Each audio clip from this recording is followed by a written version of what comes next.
Okay, hello. My name is Tony Foresta. I sing for a band called Municipal Waste, and we are talking about our new record, Electrified Brain. Beautiful, Tony. Thanks for joining us today, brother.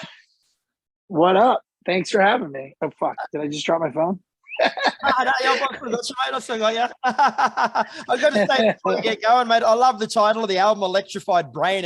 It conjures up so many images. Yeah, it's funny. That's a line from one of our earlier records, and we just kind of brought it back because it sounded cool as shit. Cool shit always sounds cool, mate, no matter how many years pass, hey, isn't it beautiful? Yeah, we like to go back to things sometimes. So there's going to be a release on July the 1st, which is tomorrow here, but I'm guessing it's 2 days away for you over there, man. But what can you tell us about the album?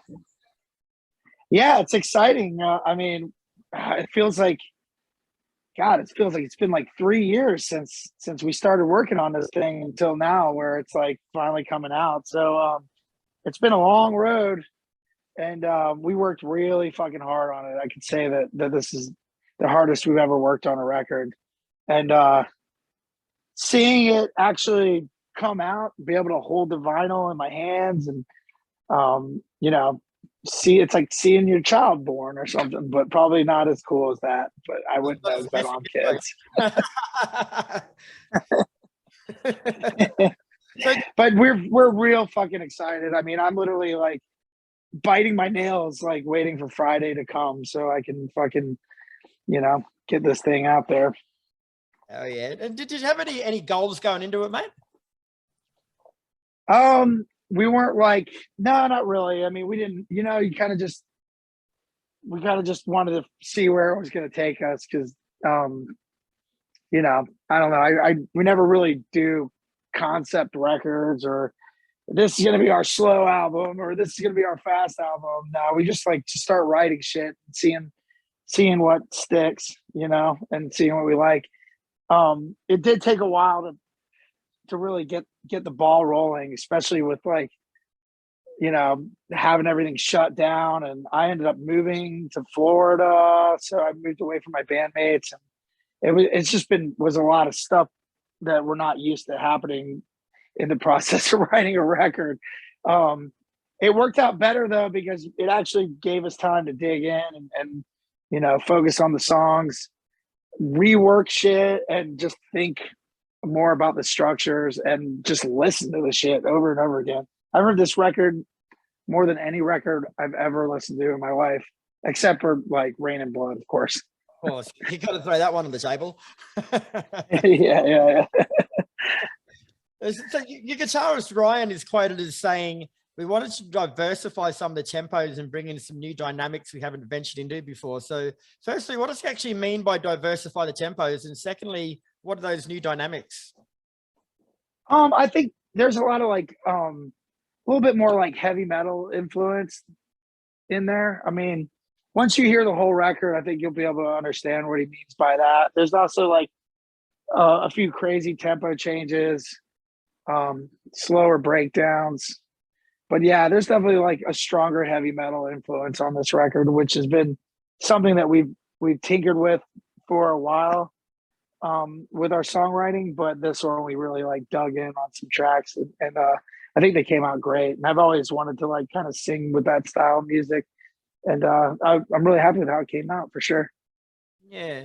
So I'm sure there's some people out there that aren't like as musically minded that don't really know what we mean by changing some dynamics that you haven't ventured into before. So what are dynamics when it comes to music? I mean, I don't know, like tempo changes, influences, different styles. I don't know. Like that is what to me is. I don't know. I don't know what it is to you, but yeah, that sounds good to me. And the band also returns to some familiar ground lyrically on some of the songs, like continuing the story of one of your characters, the Death Ripper, on the title track. But what other themes did you sort of revisit? Oh, we have a bunch of shit. Well, we have a lot of stuff that we go back and forth to on other records. Not so much on this one, but this one we definitely go back. We have a running theme of this place that we created, somewhat like a trauma movie or something like that, called Municipal High. and this dates back to like our first 7-inch, and we've been like writing songs about Municipal High and the adventures that have gone on in that building. And I think on this record, the song's called Paranormal Janitor. But in the past, there was Lunch Hall Food Brawl, Detention Moss Session, Scantron Slamathon. That was another one. Yeah, so I think you kind of get the point of that. Municipal Waste formed back in 2001. So what was the musical climate like back then that gave birth to the band, and how has the thrash metal scene changed since? Oh man, well, I think when we started, there wasn't really much thrash going on. Like there were some of the big dogs were still around, but thrash is looked at differently. At least in the United States, it was. It was kind of weird, and for us, we didn't give a shit. Like we were just kind of doing what we wanted to do. Like we are just fans of the music, and we started up literally from the ground up.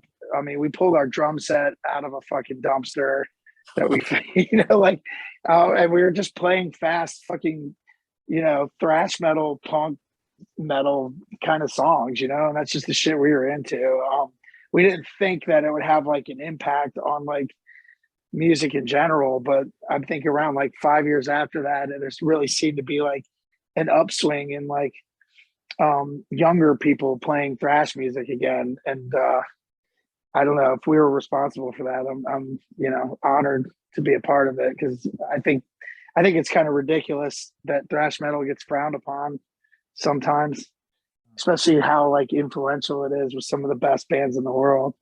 But yeah, I don't know. It was weird when we started to what it is now, and I feel like that's has a lot to do with just people are getting access to music easier, and I think nowadays kids are just getting influenced by some of the older stuff that influenced us. It took us a long time to like find our old like COC records and the Accused records and all that stuff. So being able to like, I don't know, being able to witness this surge of like young people playing like killer old school metal is like real exciting to watch for sure.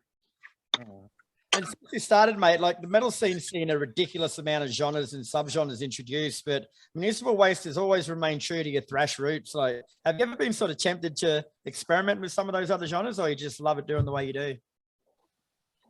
I mean, well, like I said, with that dynamic question that you threw in there earlier, we are influenced by a lot of like old punk and old heavy metal, and I think this record definitely has a few like heavy metal style songs that we've never really done before on our past records. So yeah, I mean, I feel like that's definitely a part of that right in there. But I would say that's pretty different to a person that would listen to like a lot of Municipal Waste stuff. They could definitely tell that there's some new shit going on for sure.